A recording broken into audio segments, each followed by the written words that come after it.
dosis vaksin yang digunakan remaja usia 12 tahun ke atas ya. Jadi kalau di Indonesia belum mulai, kalau di Amerika Serikat 8 November kemarin sudah mulai dilakukan vaksin COVID. Selanjutnya,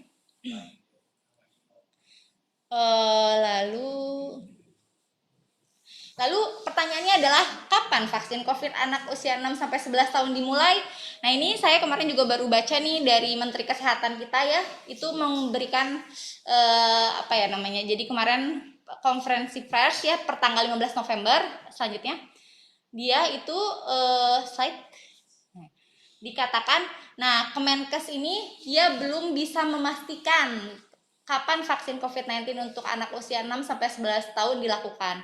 Karena untuk saat ini mungkin bulan ini ya November ini prioritas vaksinasi di Indonesia itu adalah lansia karena fatalitasnya cukup tinggi. Kalau anak kan tadi cuma 0,6% ya, di bawah 1%. Jadi Kemenkes ini sekarang akan berusaha untuk mengadakan terlebih dahulu proses pengadaan untuk vaksin usia 6 sampai 11 tahun, di mana dikatakan diperlukan tambahan 25 sampai 30 juta dosis vaksin tambahan untuk sekali vaksin. Berarti tadi yang sudah dikatakan Dr. Heru, kalau 2 kali dosis vaksin mungkin sekitar 50 sampai 60 juta dosis vaksin tambahan. Jadi sekarang lagi dalam proses untuk stok pengadaan. Jadi waktu vaksinnya kemungkinan besar memang baru bisa dilakukan pada tahun 2022. Selanjutnya, nah sebagai simpulan, vaksin COVID-19 pada anak usia 6 sampai 11 tahun ini aman diberikan dengan konversinya tinggi ya, tadi 96,64%. Ini lebih tinggi dibandingkan justru oleh yang orang dewasa. Terus waktu pelaksanaannya ini masih menunggu persiapan oleh Kemenkes. Jadi slide dari saya untuk pesannya, ayo teman-teman kita galangkan untuk vaksinasi anak-anak usia 6 sampai 11 tahun. Jadi saya harapkan semua untuk terutama pada teman-teman di Puskesmas, teman-teman sejawat lainnya untuk bisa mengajak anak-anak untuk dilakukan vaksinasi usia 6 sampai 11 tahun, bisa dilakukan di Puskesmas, bisa dilakukan di sekolah-sekolah, supaya kita bisa cepat bebas dari COVID ini dan anak-anak bisa sekolah dengan aman, tenang, dan kita juga sebagai orang tua bisa melepas anak kita untuk sekolah dengan aman dan tenang dan bisa terhindar dari COVID-19 ya. Demikian penjelasan dari saya hari ini. Terima kasih atas kesempatannya. Mudah-mudahan bisa bertemu di lain waktu untuk ini. Ya, wassalamualaikum warahmatullahi wabarakatuh. Iya, Judi rekam. Banyak pemaparan materinya sungguh luar biasa dan ini menambah wawasan kita tentang vaksinasi pada anak. Setidaknya saya sebagai ibu juga jadi agak berkurang ya kekhawatirannya mengingat ada vaksin untuk anak. Mudah-mudahan proses pengadaannya lancar dan tahun depan kita bisa memulai melaksanakan vaksinasi pada anak usia 6 sampai 11 tahun. Baiklah Ibu Bapak sekalian, seluruh peserta seminar, sekarang akan kita buka sesi diskusi tanya jawab. Aturannya Ibu Bapak silakan untuk yang ingin bertanya, silakan untuk raise hand terlebih dahulu, nanti akan kami persilahkan. Yang sudah raise hand baru untuk menjawab. Ini kalau kita lihat sudah ada beberapa pertanyaan dari text message, beberapa di antaranya. Ya, silakan, mungkin ada yang mau langsung bertanya.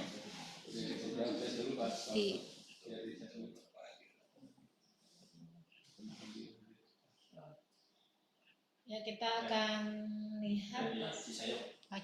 Ya, dari Cisayong ya Pak Otong. Ya. Batas hipertensi ya. Ya, batas hipertensi pada anak ya. Ya, bisa dijelaskan ya. Ini terima kasih kepada Ibu Mimin ya, ini di PKM Cisayong. Jadi sebenarnya untuk batas hipertensi pada anak ini kita sesuai dengan usia dan tinggi badan ya Bu ya. Jadi kalau misalnya pada anak-anak kita itu ada kurva tersendiri untuk menentukan anak tersebut sudah termasuk stage prehipertensi, hipertensi stage 1 atau hipertensi stage 2. Ini memang kurvanya sebenarnya bisa diakses online ya, tinggal dicari aja kurva hipertensi pada anak. Tinggal nanti dimasukkan untuk usia dan tinggi badannya. Memang nanti ada batas atas untuk tekanan darah, batas atas untuk batas bawahnya berapa. Mungkin kalau untuk untuk pembacaannya agak sedikit rumit sebenarnya, jadi itu memang tidak bisa langsung kita dapat angka sekian, tapi kalau dokter-dokter umum seharusnya untuk di puskesmas sudah bisa untuk menilai dia termasuknya hipertensi atau tidak. Cuma kalau misalnya susah, memang sebaiknya kan menggunakan manset khusus ya untuk penggunaan hipertensi. Nah itu tuh mansetnya itu yang pada anak itu harus dia sekitar 2/3 dari lengan. Jadi jangan sampai dia itu posisinya hampir menutupi setengah. Jadi kan kadang banyak manset yang dewasa, jadi si lengan atasnya ketutup aja semua sama manset, enggak ya. Jadi manset yang benar pada anak itu adalah sekitar 2/3 dari lengan anak tersebut. Jadi kalau misalnya itu posisinya sama, tindakannya dilakukan sama dengan tekanan darah pada orang dewasa, tapi untuk plottingnya tadi sesuai dengan tinggi badan dan disesuaikan dengan usia. Lalu biasanya memang anak-anak itu jarang ya yang hipertensi, jadi kalaupun itu kita anggaplah hanya sekitar di bawah 10% anak-anak hipertensi, kecuali dia memang ada kelainan lainnya, seperti paling sering adalah dia kelainan ginjal. Jadi kalau misalnya sebenarnya saya tidak merutinkan juga sih untuk melakukan tensi kalau misalnya anak-anak bukan vaksin ya, maksudnya datang berobat ke puskesmas itu memang agak susah kalau untuk melakukan pengukuran tekanan darah, kecuali ada kemungkinan kelainan ginjal seperti gejalanya badannya bengkak, terutama kelopak mata ya. Kalau kelopak matanya bengkak, terus ada bengkak di daerah kedua kaki, atau ada bengkak daerah perut, atau misalnya pasien-pasien juga dengan ISK, artinya dia kalau pipisnya misalnya jengjerihan, sakit, atau misalnya demam disertai muntah. Nah itu gejala-gejala ISK itu yang memang sebaiknya dilakukan pengukuran tekanan darah gitu. Jadi ada kurva khususnya sih. Oke, terima kasih dok. Tadi pertanyaan mengenai hipertensi pada anak ya, berarti ada pengukuran khusus. Nah selanjutnya dok, ini ada pertanyaan lain, apakah ada perbedaan ya untuk lembar screening anak untuk 6 sampai 11 tahun dengan anak 12 tahun ke atas, apakah ada perbedaan? Sebenarnya sama sih untuk lembar screeningnya. Bahkan saya itu lihat waktu di lembar screeningnya itu yang masih contoh sih, belum ini, masih ada tulisan hamil itu usia 6 sampai 11 tahun, padahal harusnya nggak ada ya. Di anak usia 12 tahun juga ada, waktu itu lembar screeningnya ada tulisan hamil. Cuma kalau secara garis besar tidak ada perbedaan, sama. Cuma mungkin nanti untuk screening tadi yang saya lebih tekankan ya untuk teman-teman sekalian, demam ya, harus pengukuran suhu harus benar ya. Jadi jangan sampai asal ngukur aja ya suhunya, misalnya kan kadang kita suka ngukur ya udahlah asal dia dapat aja suhunya berapa. Ini harus kita ukur karena cut off point-nya adalah dia 37,5. Jadi kalau misalnya di bawah 37,5 itu ditunda dulu untuk vaksinnya. Takutnya nanti setelah dia sudah subfebris ketika dilakukan vaksin, apalagi kan KIPI terbanyaknya adalah demam. Takutnya anaknya nanti malah jadi demamnya lebih tinggi. Takutnya nanti orang tuanya khawatir, malah segala macam mikirnya kan untuk vaksin ya. Jadi paling yang harus saya tadi pertimbangkan adalah pengukuran suhunya harus benar dan akurat. Oke, kita lanjutkan kembali. Tadi ada pertanyaan. Tadi di atasnya ada. Ada ini. Ya. Oh ya, lembar itu screening. sudah ya untuk screening. Tadi ada pertanyaan kalau kusta pada anak.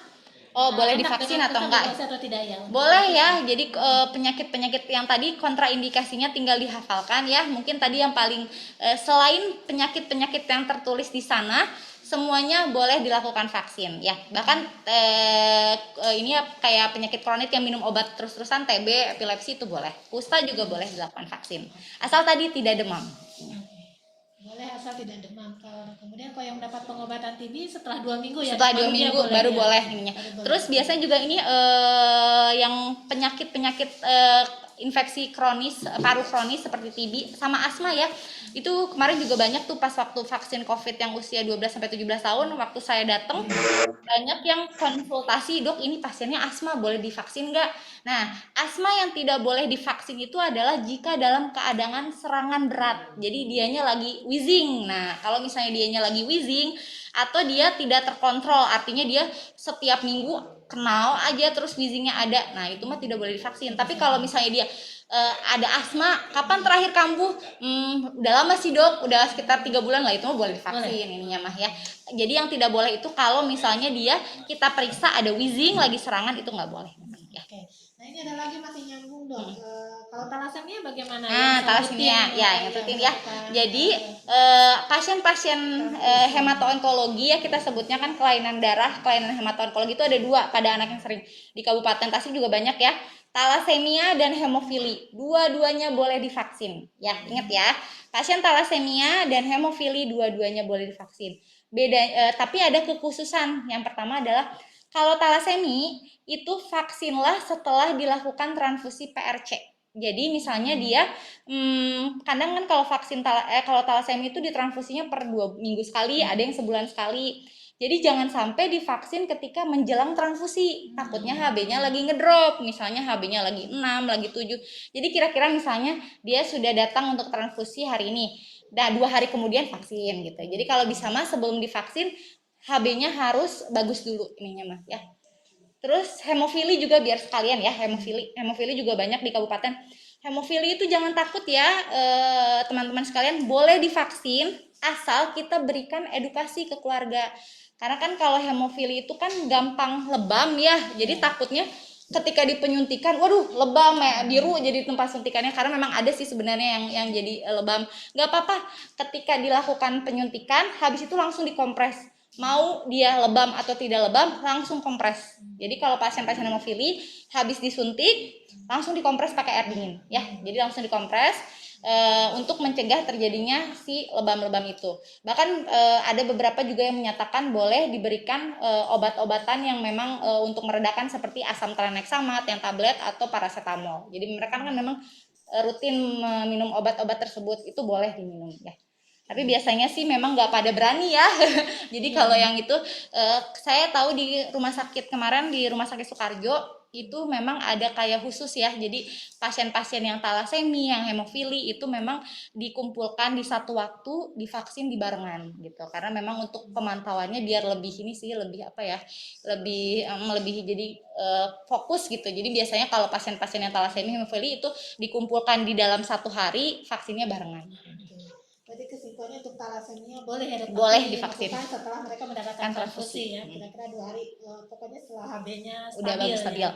Oke, dan hemofili juga sama, boleh divaksin asal setelah penyuntikan langsung dikompres. Langsung dikompres di tempat. Gangguan di pembekuan. Ya, jadi takutnya biru atau segala macamnya ininya. Oke. Baik dok, selanjutnya akan kita jawab lagi pertanyaan berikutnya, ini tentang pedoman DM yang tidak terkendali. Seperti apa? Apakah ada batasan untuk GDS atau tidak ya, seperti dewasa ya. Jadi gini, untuk pasien DM pada pada anak itu lumayan cukup banyak ya di Singaparna ini, memang di kabupaten ini lumayan agak banyak, dan saya sih sejauh saya ketemu pasien-pasien di poli tidak terkendali semua Pak.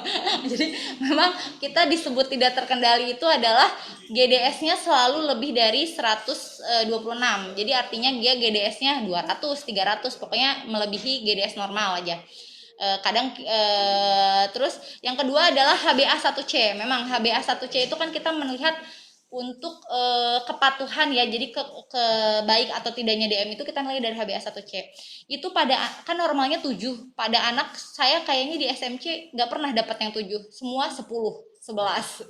Jadi memang anak-anak karena susah ya, anak-anak itu kita gimana mau dia melarang dia untuk ngemil, nggak bisa, susah. Sedangkan dia sekolah, dia makan, jajan, walaupun misalnya mungkin orang tuanya dibekelin dari rumah atau makan dibuat teratur 3 kali dengan ngemilnya misalnya dibawa, tapi kita tidak bisa menjaga anak tersebut tidak jajan. Jadi memang pasti HbA1c-nya tinggi-tinggi, mereka gulanya ya tinggi-tinggi terus. Jadi kalau ditanya untuk apakah boleh divaksin atau tidak, rujuk dulu aja. Jadi sebaiknya rujuk dulu aja ke dokter spesialis, biar nanti mungkin kami di SMC yang akan menilai apakah dia bisa dilakukan vaksinasi atau tidak. Karena memang untuk itu harus kita nilai terlebih dahulu, gulanya harus kita baikkan terlebih dahulu, baru bisa dilakukan vaksinasi ya. Oke, jelas sekali ya dok ya. Apakah ada yang penanya langsung atau mungkin ada yang raise hand? sampai saat ini? Masih belum? Oke, kita masih menjawab pertanyaan melalui chat. Oke, ini ada pertanyaan lagi, Dok. Apa bisa dikasih obat pereda demam ya setelah langsung. Jadi prinsipnya ya, obat pereda demam itu hanya diberikan bila demam ya Bu ya. Jadi teman-teman sekalian ya. Jadi jangan langsung dikasih kalau memang tidak ada indikasi demam, suhunya tidak subfebris.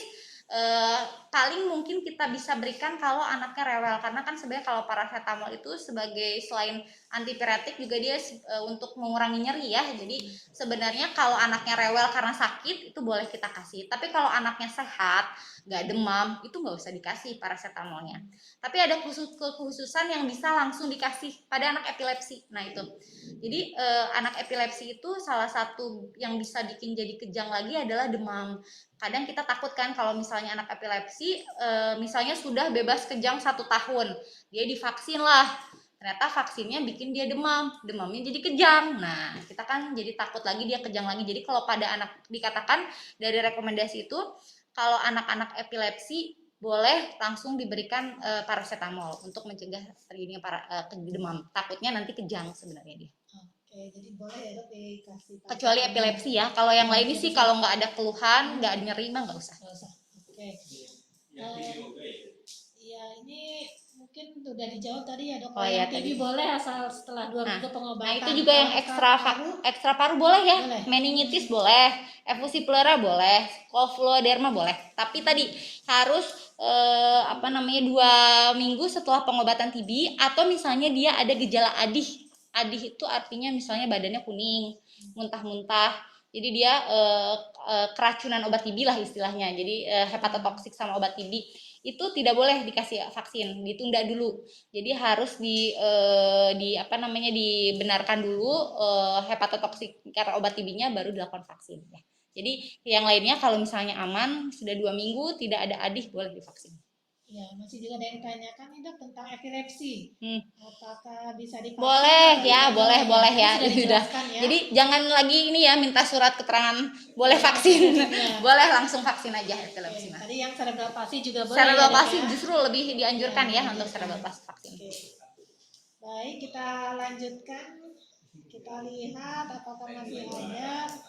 Nggak usah ditensi. Oh, berarti nggak usah ditensi. 6-11 tahun tetap kalau misalnya kita kecuriga ada sebenarnya kan kalau tensi tadi saya bilang pengadaan ya. Kalau kira-kira pengadaan manset tensinya ada, terus sesuai dengan ukurannya, karena itu beda-beda ya.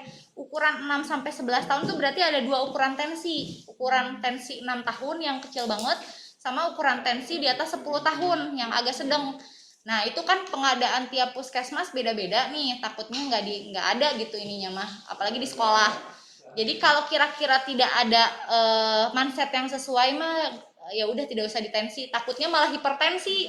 Jadi banyak yang malah jadi hipertensi malah nggak divaksin kan sebenarnya ini mah. Jadi kalau ada mansetnya mah tensi aja, tapi kalau nggak ada ya berarti nggak usah. Jadi yang harus kita pikirkan prasarananya ya untuk vaksin anak ya. Jadi harus tersedia tensi untuk anak yang 6 tahun sampai dan 10 tahun ya, karena berbeda ukuran.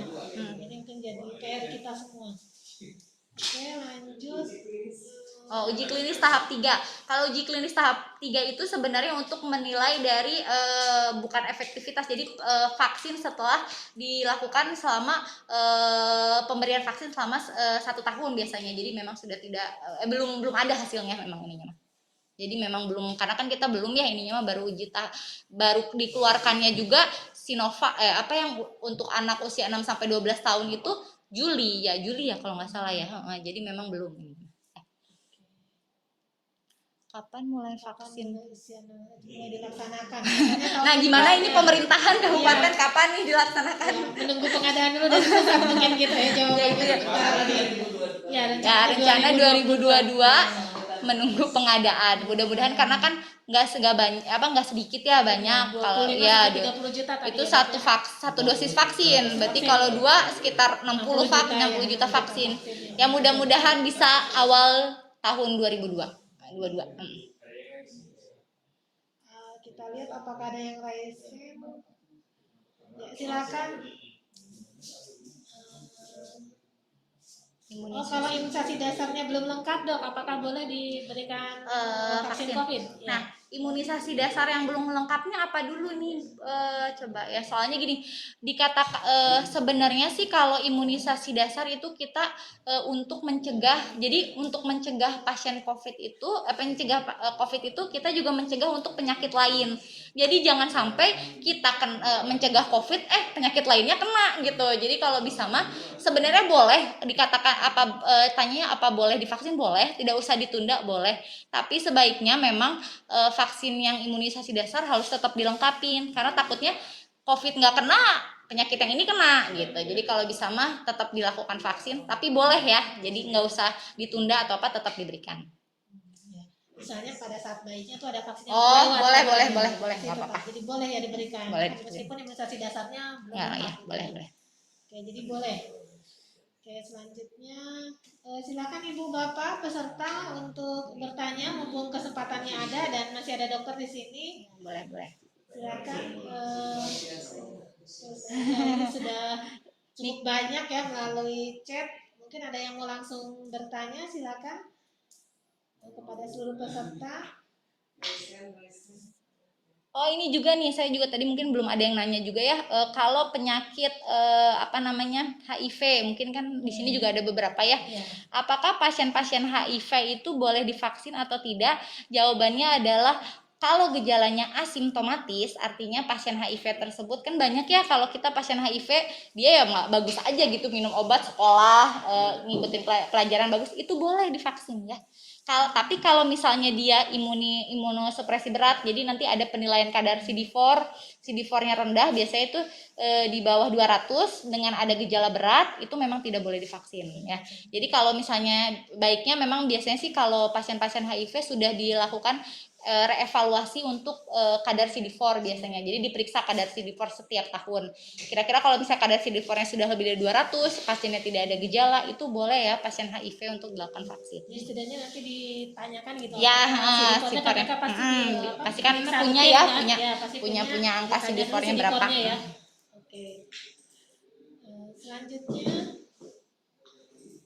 terus asma mah tadi udah ya. Jadi asma yang tidak boleh divaksin itu adalah yang sedang serangan gejala atau dia memang tidak terkontrol. Jadi setiap minggu serangan gitu. Tapi kalau kira-kira cuma riwayat aja mah vaksin aja. Vaksin aja boleh ya, boleh. Oke. Silakan Ibu Bapak yang mau bertanya langsung saja. Oh, satu lagi mungkin ya, ini penyakit jantung ya, suka banyak juga kan ya, bocor jantung. Jawabannya adalah bocor jantung boleh divaksin ya ibu-ibu ya. Justru kita menyarankan untuk dilakukan vaksinasi pada pasien-pasien dengan bocor jantung. Kenapa? Karena pasien-pasien dengan ASD, VSD, TOF itu dia dan lain sebagainya ya, itu resiko untuk terjadinya infeksi saluran pernafasan atau ISPA itu besar sekali. Jadi anak-anak dengan penyakit bocor jantung itu mereka gampang sekali batuk pilek. Nah, batuk pilek itu bisa dan imunitasnya rendah, gampang kena COVID. Jadi memang sebaiknya tetap dilakukan untuk vaksinasi. Cuma memang ada beberapa laporan, katanya saya juga sempat baca, ada beberapa vaksin COVID itu yang mencetuskan miokarditis atau perikarditis. Jadi ada namanya infeksi di katup jantung. Nah, jadi ada beberapa vaksin yang bilangnya seperti itu. Jadi takutnya kalau memang dia sudah punya bocor jantung, divaksin malah jadi miokarditis atau perikarditis ya. Jadi sebenarnya katanya kalau yang udah kena resiko untuk miokarditis atau perikarditis adalah vaksin yang mRNA kayak Pfizer. Nah itu. Tapi kalau vaksin-vaksin yang seperti inactivated kayak Sinovac itu memang dia tidak ada laporannya sih. Tapi laporannya hanya pada vaksin-vaksin yang mRNA. Jadi sebenarnya itu pun laporannya pun pada orang dewasa. Jadi bukan pada anak-anak dan kejadiannya juga sangat kecil. Jadi hanya dikatakan waktu itu berapa ya saya lupa, cuma kejadiannya kecil. Jadi tetap tidak usah takut, pasien-pasien bocor jantung boleh diberikan vaksin, tidak usah takut untuk perikarditis atau miokarditis. Sama ini saya juga harapnya kalau misalnya nanti mungkin jangan sampai milih-milih vaksin ya, apapun yang disediakan oleh pemerintah atau pemerintah setempat tinggal diterima. Jadi tidak boleh ada yang kalau gitu saya maunya vaksin yang ini, vaksin yang ini pada anak. semua vaksin aman. Jadi kalau sudah lulus BPOM, semua vaksin itu aman. Ya. Oke, itu perlu digarisbawahi ya. Ya, jadi semuanya vaksin aman. itu aman sudah diperiksa Sekarang oleh kan baru BPOM 3 ya, Sinovac, CoronaVac, sama Bio Farma itu udah aman 3 ini. Ya mudah-mudahan nanti menyusul Sinopharm sama Pfizer. Ini ada pertanyaan lagi dok, ini cukup antusias juga ternyata banyak sekali yang bertanya. Ini kayak ini ya kayak konsul ya. Kayak konsul ya betul dok, ya mumpung ada dokternya di sini jadi kayak sekalian konsul. ya. Nah, ada lagi pertanyaan kalau alergi ya, alergi obat. Nah iya ya benar-benar ini. Ya. Nah pasiennya ini kita biasanya kalau saya lupa tadi, kalau alergi itu memang kalau sudah punya kecenderungan alergi itu masih memang untuk kalau kena vaksin itu alergi. Jadi harus ditanya dulu pertama alerginya itu bentuknya seperti apa. Kalau bentuknya cuma urtikaria, misalnya cuma gatal-gatal, itu memang boleh divaksin tapi harus pengawasan ketat ya. Jadi misalnya kalau dia cuma biasanya kalau pasien-pasien yang yang memang ada alergi obat atau paracetamol, ketika divaksin ada yang bisa beralergi, ada juga yang enggak biasanya mah. Terus yang kedua yang ditanyain adalah apakah dia pernah ada riwayat alergi pada vaksin yang lain. Jadi misalnya anaknya pernah divaksin apa, ada alergi nggak gitu. Kalau kira-kira anaknya memang sempat ada riwayat untuk alergi ketika divaksin yang imunisasi dasar, itu memang kita observasi dulu, itu mah harus ke dokter spesialis anak dulu, harus diperiksa dulu itu mah apakah dia memang ACC untuk divaksin atau enggak, karena biasanya kalau alerginya berat kita tidak vaksin. Nah, jadi kalau alerginya berat itu seperti sesak nafas, biasanya ada wheezing, terus dia sampai angioedem ya, artinya bibirnya bengkak, matanya bengkak, nah itu memang tidak divaksin. Tapi kalau cuma urtikaria ringan itu sih nggak apa-apa divaksin, cuma ada pengawasan. Nah ini dok, tadi ada pertanyaan yang menarik, ini mungkin dari sisi psikologis ya, bagaimana menjelaskan pentingnya vaksin pada anak, soalnya anak-anak tuh kebanyakan takut disuntik. Tapi disuntik gitu. ya, iya ini ya. Iya, kebanyakan kita tuh kalau nakut-nakutin anak susah makan, susah apa, susah sholat, ditambah nanti disuntik ya. gitu. Jadi ya sekarang ini ada tantangan gitu, bagaimana menjelaskan ya makanya saya bilang untuk pemberian vaksin usia 6 sampai 11 tahun ini akan lebih berat ya dibandingkan usia 12 sampai 17 tahun karena anak kecil pasti banyak yang nangis, itu mah pasti. Sebenarnya IDAI sendiri sudah bukan merekomendasikan, jadi sudah memberikan saran untuk vaksinasi COVID usia 6 sampai 11 tahun adalah dilakukan di sekolah ya. Nah, karena kalau di sekolah dia akan melihat teman-temannya gitu, misalnya teman-temannya divaksin, masa iya dia nggak divaksin gitu ya. Jadi dia akan akan merasa karena teman saya semua divaksin, memang divaksin. Kadang biasanya juga anak-anak tidak mau kalah kan sifatnya ya, jadi ini berani gitu. Jadi memang kita tidak IDAI sendiri tidak sebenarnya lebih menyerang untuk di sekolah daripada misalnya di puskesmas yang anaknya sendiri atau ke dokter anak yang sendiri, itu pasti nangis itu mah. Jadi lebih baik dilakukannya di sekolah. Ya, itu mungkin salah satu cara ya dok ya, dan salah satu menjelaskannya juga lebih mudah, nanti akan dilakukan secara bersama-sama di sekolah. Baik, kita lanjutkan lagi, ini masih ada lagi ini tentang Pfizer dan Sinopharm. Tadi masih pengujian BPOM. Dokter itu kan ada 3 vaksin ya, Sinovac, CoronaVac, dan COVID-19 Bio Farma yang sudah ACC BPOM. ACC BPOM ya per 1 November 2021. Lalu bagaimana dengan Pfizer dan Sinopharm? Ini masih dalam tahap pengujian ya. Jadi belum. Kalau Moderna, nah jadi untuk syarat vaksin tersebut ACC oleh BPOM, dia harus melampirkan uji klinis yang sudah dilakukan di penelitian oleh vaksin tersebut. Jadi sudah ada penelitiannya, kayak Sinovac ini kan sudah ada penelitiannya tuh di Guangzhou, Cina, usia 3 sampai 17 tahun. Nah, si hasil uji klinisnya itu harus diserahkan ke BPOM. Nanti diteliti sama BPOM, kalau kata BPOM, ini ACC nih, nah baru dikeluarkan izinnya. Yang sudah ada itu tadi 3 itu. Nah, yang sekarang lagi diteliti si uji klinisnya itu adalah Pfizer sama Sinopharm, karena Pfizer sama Sinopharm ini memang di beberapa negara sudah di ACC, tapi di Indonesia belum. Jadi di Indonesia itu BPOM belum mengeluarkan izinnya. Tapi kalau di luar negeri itu di Amerika, di Bahrain, terus di mana Uni Emirat Arab itu Pfizer sudah ACC, jadi sudah diberikan. Sama dengan Sinopharm. Sinopharm di Cina udah ACC pada anak, tapi di kita kan belum. Lalu Moderna itu belum menyerahkan hasil ujinya itu ke BPOM, jadi belum daftar. Jadi kalau Moderna dia belum daftar untuk anak. Jadi memang kita masih menunggu, mungkin mereka masih melakukan penelitian ya. Penelitiannya mungkin belum ada hasilnya pada anak-anak. Jadi mereka belum mengumpulkan data-datanya. Nanti mungkin kalau sudah ada kumpul data baru kasih ke BPOM. Oke, Dok. Pokoknya nanti apa yang sudah ada dari pemerintah Ya, pakai aja ya. Jadi jangan pilih pilih-pilih ya. Tadi sudah disampaikan oleh dokter. Ya, jadi pokoknya vaksin apapun sama ya. Sama. Efektivitasnya semuanya baik yang tadi 3 vaksin ataupun Pfizer, Sinopharm itu pada anak hampir 96%, jadi mendekati 100% ya. Itu muncul imunitas kekebalannya jadi bahkan bagus. lebih baik Dari dewasa. ya. Jadi kalau bisa mah anak mending divaksin. Nah, ini ada pertanyaan lagi nih, bagus sekali nih. Mau tanya, Dok, Oh, iya nih, vaksin gizi buruk. untuk anak dengan gizi buruk. Ya, ini saya lupa tadi belum dijelasin ya. Benar, gizi buruk, pasien-pasien yang gizi buruk tuh ada 2. Ada malnutrisi sedang, ada tidak malnutrisi sedang dan malnutrisi berat.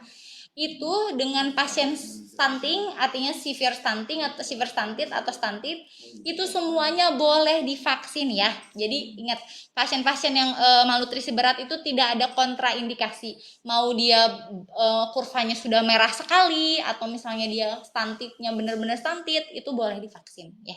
Justru kita mengharapkan untuk pasien-pasien yang sudah yang memang sudah malnutrisi berat dirangkul oleh puskesmas untuk diprioritaskan sebagai pemberi vaksin yang awal-awal ya, karena pasien-pasien pasien-pasien malnutrisi berat itu dia rentan sekali untuk kena infeksi dan segala macam, jadi memang harus divaksin.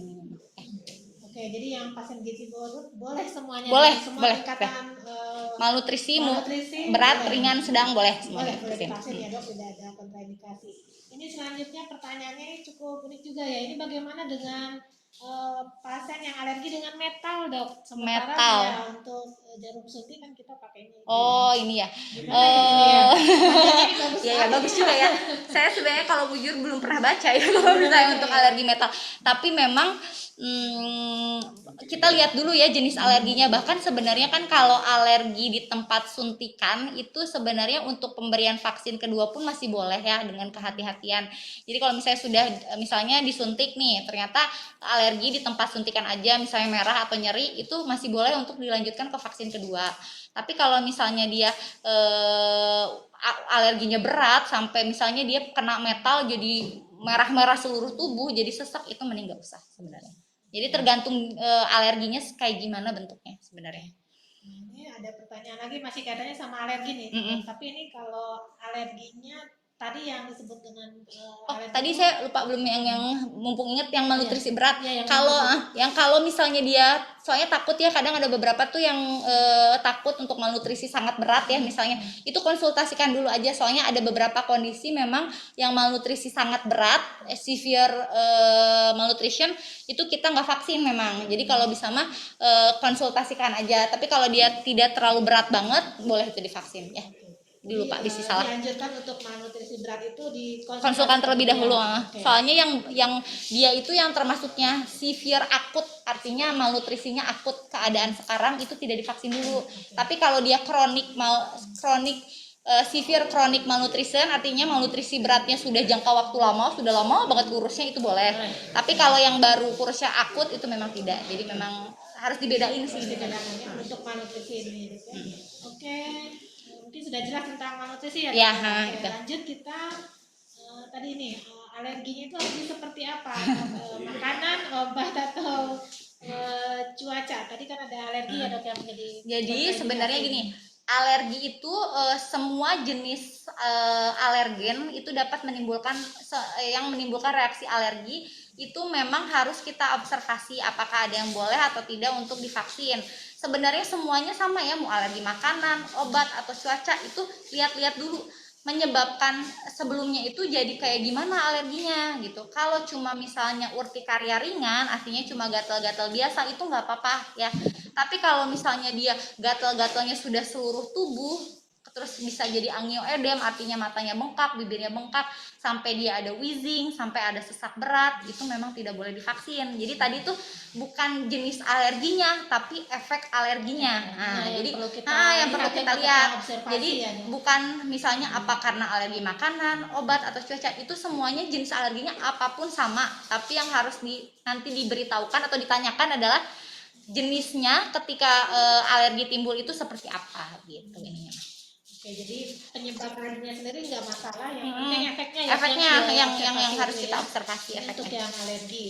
Oke, selanjutnya ada pertanyaan untuk penderita GERD dengan keluhan sakit kepala yang keluhannya hampir setiap hari, boleh divaksin atau tidak? Kalau anak ada saja dok ya. Jadi ini nih, kalau pasien-pasien GERD pada anak itu sebenarnya ini harus diobatin dulu GERD sama sakit kepalanya. Sebenarnya boleh, kalau ditanyakan boleh divaksin apa enggak, boleh.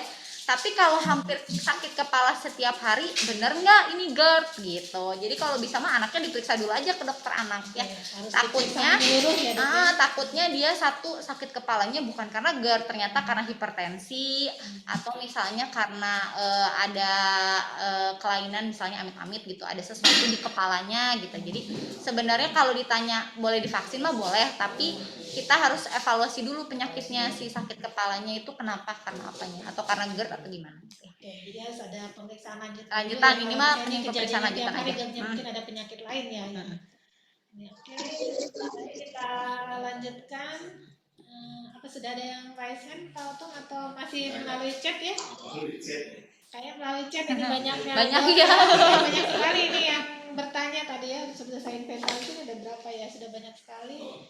Kita lanjut. Apa betul kalau mau ini? Oke. Itu ya? Coba ya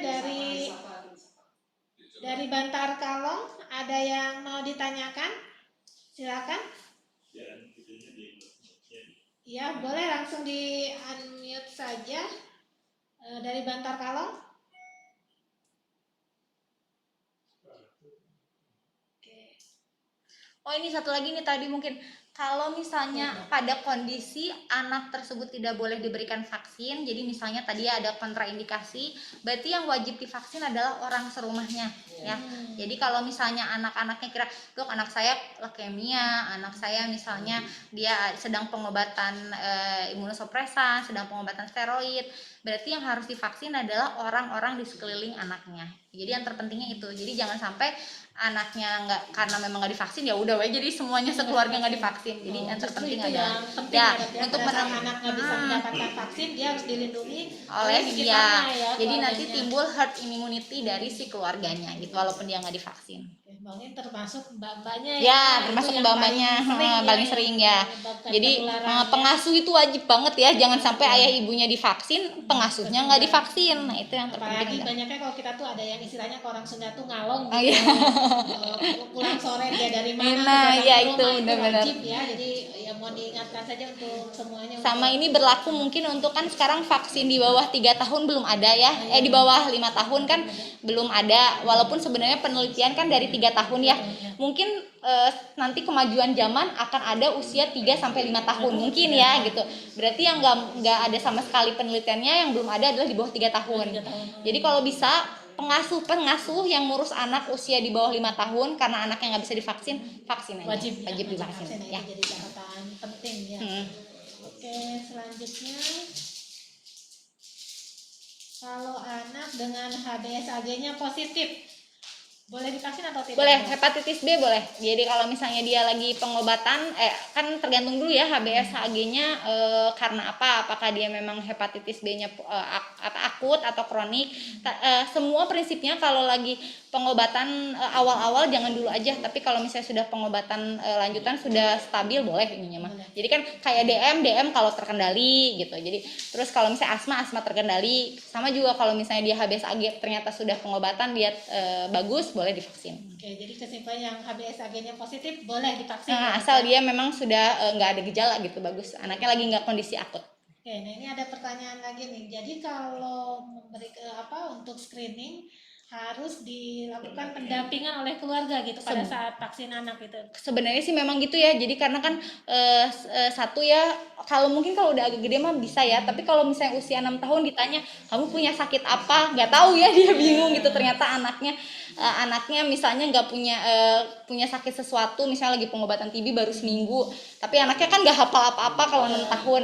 Nah tapi kan kalau misalnya ini pun misalnya di sekolah, ya paling kalau di sekolah berarti mungkin nanti ya orang tuanya datang ke sekolah ketika proses vaksin, atau misalnya diberikan memo khusus kalau misalnya anaknya sedang tadi pengobatan atau bagaimana gitu Jadi nih. kalau seperti vaksin-vaksin yang lainnya yang di sekolah gitu dok, kalau saya kebiasaan di sekolah anak saya gitu sebelum vaksin tuh jadi ada surat semacam surat ke edaran orang tua, ya. apakah anak ini selain inform concern ya dok, apakah anak ini punya riwayat-riwayat penyakit. Nah Tapi itu ya kita paling isi paling di sana. gitu ya. Jadi Ya, memang mungkin. harus tahu, apalagi kan anak kecil mungkin dia nggak tahu Nggak ya tahu, dia ya, ternyata betul. lagi sakit apa atau lagi minum obat apa, jadi main vaksin aja gitu ya. Ya, Jadi mungkin memang harus ada, kalaupun tidak bisa pendampingan ya harus tadi ada surat dulu untuk keterangan. Itu teknisnya ya dok, ya, untuk Teknisnya. pendampingan. Oke baiklah, ini masih ada kesempatannya, masih banyak ya, lumayan. Silakan, ini pertanyaannya banyak sekali. Tadi sudah kita bacakan melalui chat. Mungkin ada yang mau bertanya langsung, silakan ibu bapak. Ini mumpung ada kesempatannya, ditanyakan mengenai vaksin anak, karena kayaknya nggak lama lagi ya dok, Iya. tahun depan Tahun itu depan bisa di ini iya, lagi. hanya hitungan bulan saja ini kita ada sih. Mungkin dari teman-teman dari UPTD Pendidikan, dari Dinas Pendidikan, dari Dinas Pendidikan ya, bukan UPTD, dari Dinas Pendidikan yang nanti tampaknya akan terlibat aktif ya dalam ininya ya, pemberian pemberian, benar. vaksin anak usia 6 sampai 11 tahun ini. Ya, kita lihat lagi.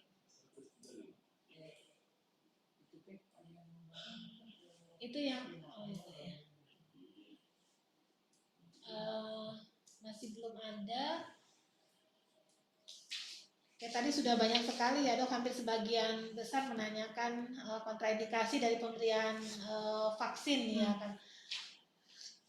Mungkin kalau bingung nanti bisa ngedownload langsung di IDA ya, di website resmi IDA itu ada rekomendasi yang dikeluarkan oleh IDA terkait vaksinasi COVID-19 pada usia yang sekarang 6 sampai 11 tahun.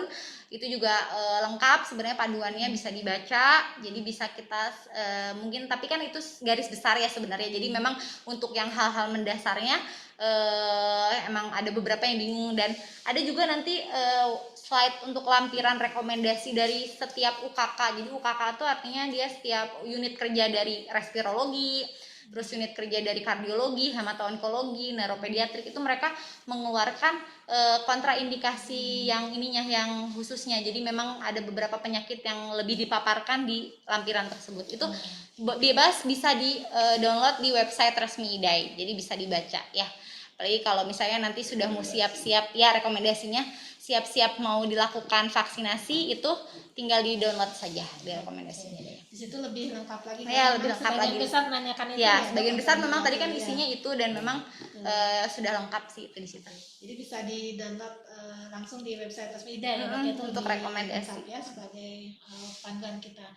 Baiklah, tampaknya sudah cukup ya, lumayan dok, Ya. tak terasa ya sudah 1 jam kita berdiskusi. Banyak. Ya, ini banyak antusias sekali pesertanya. Iya.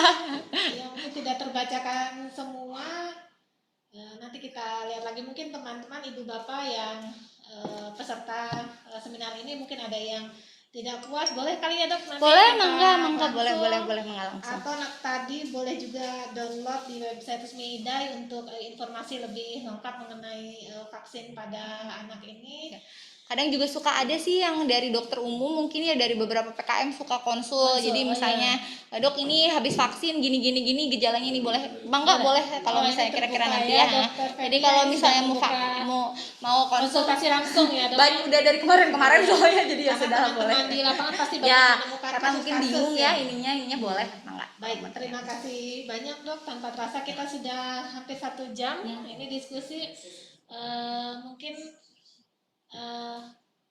sudah cukup. Ya,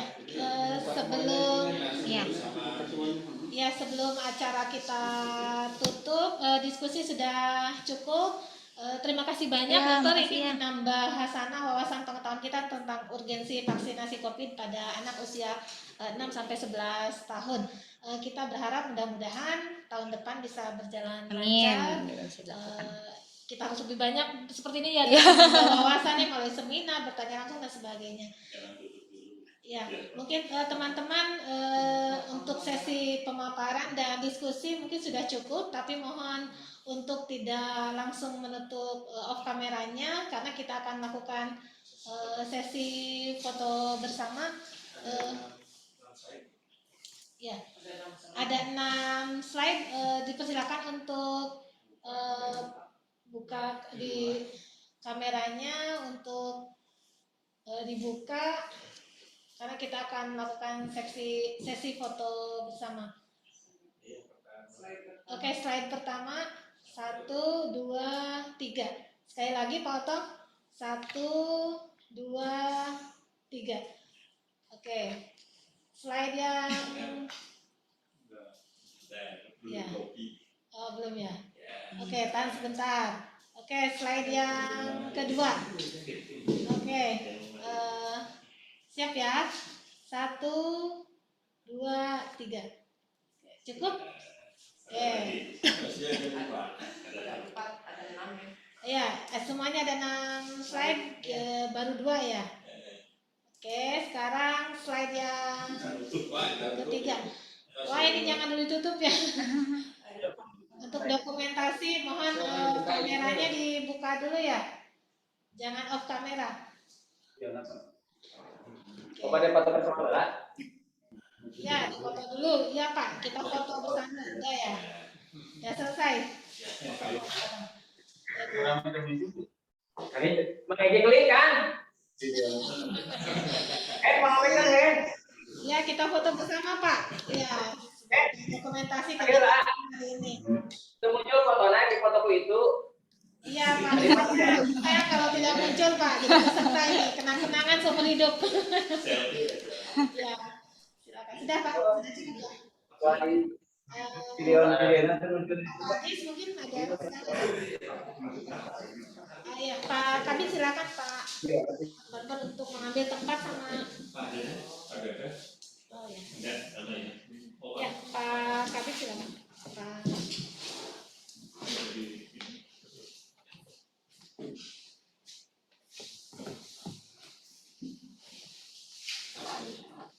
Ya, sudah ya.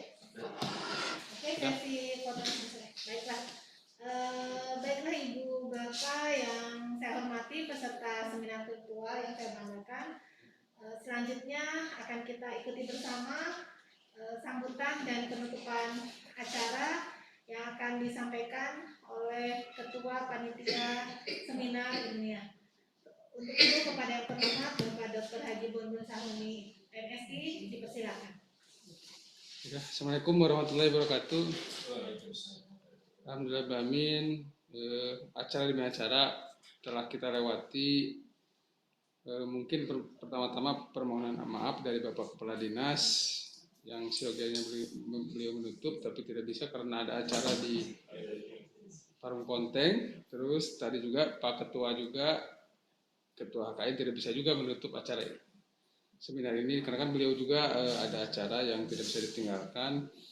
Jadi saya mungkin selaku koordinator bidang acara akan sedikit mereview kegiatan tadi sebelum penutupan.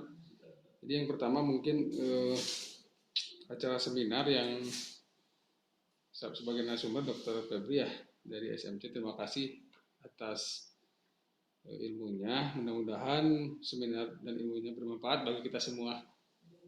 Tadi juga di acara diskusi sangat interaktif dan menarik ya. Banyak teman-teman sejawat dan teman-teman di Puskesmas yang menanyakan beberapa pertanyaan terkait dengan proses vaksinasi COVID pada anak-anak khususnya usia 6 sampai 11 tahun. Mungkin tadi ada yang nanya penyakit kusta, ada yang nanya penyakit TB yang ekstra pulmoner, terus ada yang nanya penyakit lain ya. Dan juga sudah dijelasin sama dokter mungkin tadi. Mudah-mudahan penjelasan dari Dr. Febri bagi teman-teman menjadikan pencerahan ya.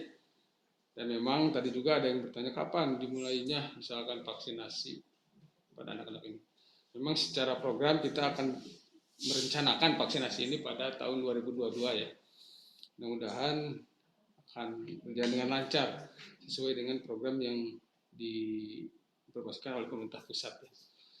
Terus mungkin kami di selaku panitia di sini sekali lagi mengucapkan terima kasih yang sebesar-besarnya kepada narasumber Dr. Febri yang sudah bisa hadir pada acara seminar kali ini dan juga kepada teman-teman panitia yang bisa hadir juga dan meluangkan waktu pada acara seminar ini beserta seluruh peserta seminar yang mengikuti acara seminar juga saya ucapkan apresiasi yang sebesar-besarnya.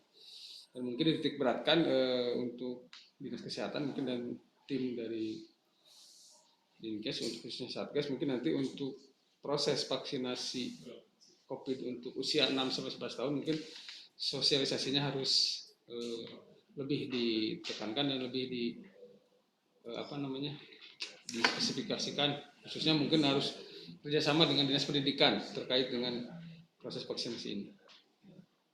Baiklah untuk kelancaran kita semua.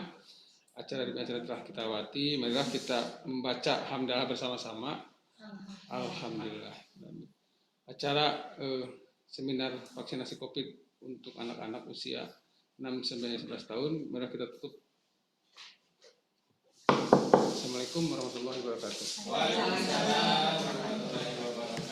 Warahmatullahi wabarakatuh. Atur nuhun.